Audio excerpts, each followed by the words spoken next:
Bonjour à tous et bienvenue à Comprendre pour vivre. Il y a une parole très importante dans l'Ancien Testament qui dit ceci, que celui qui se glorifie en ceci, qu'il me connaît et qu'il me comprend. Je pense que comprendre Dieu, son plan, qui il est, ce qu'il veut, une des choses les plus beaux que nous pouvons comprendre dans notre vie. Nous savons que Dieu est Père, Fils et Saint-Esprit, et donc nous allons regarder quelques écritures aujourd'hui concernant notre Père. Dieu est notre Père. La Bible nous dit tout d'abord que Dieu est Esprit, des paroles de Jésus. Dieu veut dire puissance absolue dans le pluriel, dans l'hébreu. Esprit veut dire ruach, qui veut dire vent et souffle créatif. La première chose qu'on apprend, c'est que Dieu est invisible. Personne n'a jamais vu Dieu, les Écritures nous disent. Aucun moment dans l'histoire est-ce que l'homme a vu Dieu tel qu'il est. Ça, c'est ce que nous disent les Écritures. Jésus lui-même a dit « Vous n'avez jamais entendu sa voix, ni vu sa forme. » Et Jésus voulait dire ceci, c'est que, bien sûr, au baptême de Jésus, on entend une voix du ciel qui dit « Voici mon Fils ». Mais ce que Jésus voulait dire par cela, c'est que personne n'a vu Dieu et entendu sa voix tel qu'il est. Dieu est esprit en dehors de les dimensions dans lesquelles nous vivons. Dieu est invisible. Une autre chose que la parole nous dit, c'est que Dieu est immortel. Seul Dieu a l'immortalité. Et ça, c'est une grande chose à découvrir. On verra dans d'autres séries. L'immortalité, seulement Dieu l'a. Il est et il n'a pas de début. Il n'a pas de fin. Il est éternel. Il n'est jamais né. Il ne va jamais mourir. Il est immortel. Et Dieu habite l'éternité. Ça veut dire que Dieu, en fait, est en dehors du temps et de l'espace.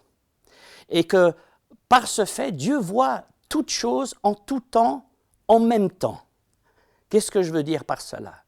Si moi je sors d'ici, j'irai dans la rue, je verrai le trafic passer et je vois la rue où ça commence et où ça finit. Et les voitures passent devant moi. Dieu voit toutes les routes et tous les autos dans le monde entier en même temps et pendant tout le temps de l'histoire du monde. C'est compliqué. On peut se dire, mais comment? Et c'est ça pourquoi Dieu dépasse notre compréhension. Mais voici pourquoi il sait toutes choses. Mais c'est une bonne chose à savoir que ce Dieu est notre Dieu. Il connaît tout. Pas de surprise. Il voit tout en tout moment. Un autre verset dans la parole, le psalmiste dit « Où irai-je loin de ton esprit ?»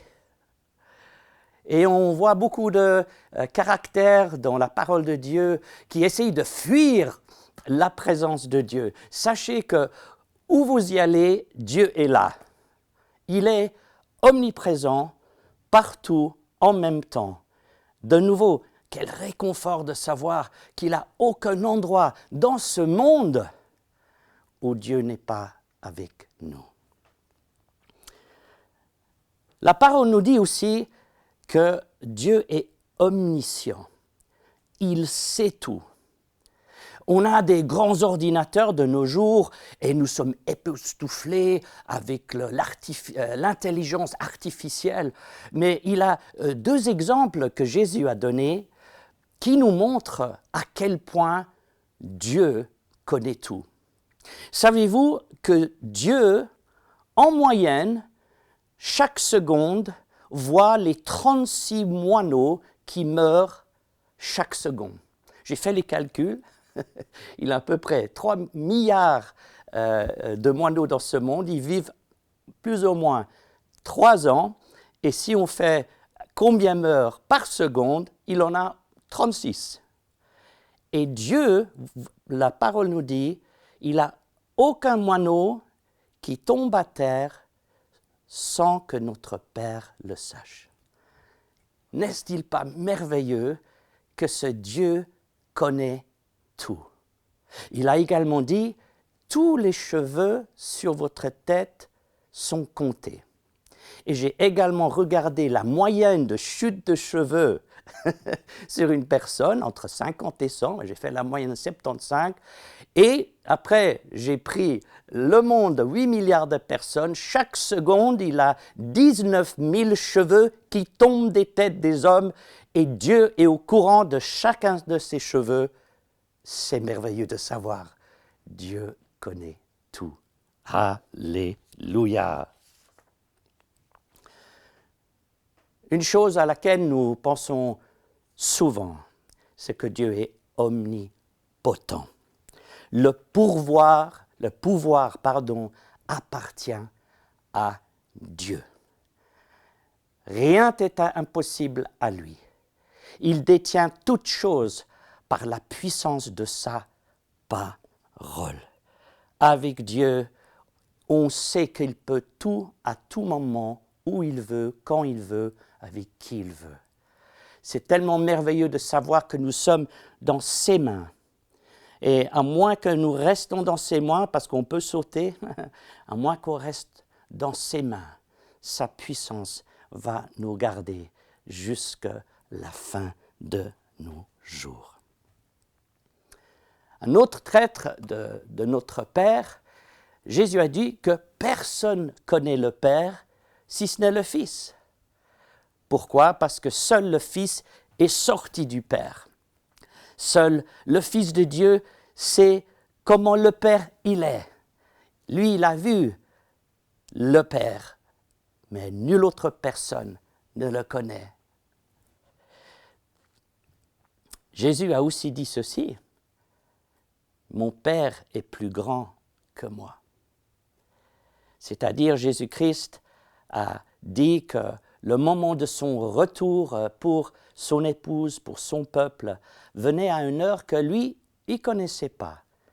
Limité, mais Dieu, son Père et notre Père, c'est toute chose en tout moment. Une autre chose que la parole nous dit, c'est que le Père nous a choisis dans le Fils avant la création du monde. Maintenant, à vrai dire, je n'ai pas encore compris comment, mais ce n'est pas important des fois de savoir exactement comment Dieu fait les choses. Tout ce qu'il faut, c'est croire, et c'est juste merveilleux de savoir que Dieu nous a choisis avant la création de ce monde en Jésus-Christ. Et la parole nous dit, c'est que c'est le Père qui nous choisit et c'est le Père qui nous appelle à lui.